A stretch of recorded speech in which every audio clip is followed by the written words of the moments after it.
Paolo Contis binatikos ng mga religious people dahil sa bagong pelikula na Dear Satan. Mukhang may kaluluwa na naman ako makukuha. I will teach her my ways. Pero bago ang lahat, kung ikaw ay bago sa aking channel, huwag kalimutan na mag-subscribe at i-click ang notification bell for more trending news. Iba't ibang grupong Kristiyano ang nagpahayag ng kanilang pagkadismaya at kinondena ang paparating na pelikulang Dear Satan na pinagbibidahan ni Paolo Contis.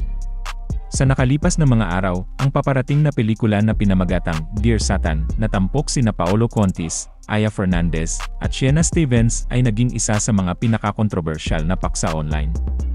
Ang kwento ay umiikot sa isang batang babae na nagngangalang Chichi, na hindi sinasadyang nagpadala ng liham kay Satanas sa halip na kay Santa Claus. Sa pelikula, si Satanas, na ginampanan ni Contis, ay unang sinubukang tuksuhin si Chichi ngunit nabigo.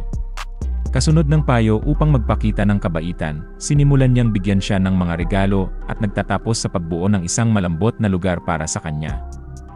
Bagamat maaaring layunin ng pelikula na aliwin o ibahagi ang isang mensahe tungkol sa kabaitan, ang pagpapakita nito kay Satanas bilang isang magiliw na karakter ay may problema. Ayon sa mga turong Kristiyano, si Satanas ay isang manlilinlang na may masamang layunin. Ang pagpapakita sa kanya bilang may mahinang lugar para sa mga bata ay sumasalungat sa pananaw na ito at maaaring iligaw ang mga manonood, partikular na ang mga kabataan. Nagtatampok ang pelikula ng nakakabagabag na eksena kung saan ipinakita ni Satanas kay Chichi ang isang hindi naangkop na magazine na naglalabas ng mga alalahanin tungkol sa pagiging angkop nito para sa mga bata. Maaaring sirain ng pelikula ang mga prinsipyong Kristiyano sa pamamagitan ng pagmumungkahi ng isang nakaliligaw na positibong imahe ni Satanas. Ingatan po natin ang mga anak natin, lalo na ngayon sa social medias and television, ginagamit ito ng kaaway para ang tao ay ma-deceive. Be vigilant always mga kapatid, sinabi ng isang netizen, Satan doesn't have a soft spot, do not be misled. Jesus is the way, the truth and the life. Nakakatawa isang bata nakapagpabago kay Satan, sana ganun-ganun lang sa totoong buhay no.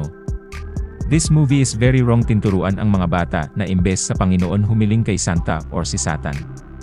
Grabe ang lala nyo na, ayon sa isang netizen, sinabi ng mga creators of family content na dapat na magkaroon ng kamalayan sa mga mensaheng kanilang inihahatid.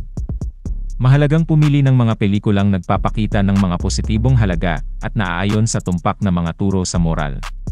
Ang pagiging maingat sa nilalaman ng media ay nakakatulong sa paggabay sa mga bata at pagprotekta sa kanilang espiritual na kagalingan.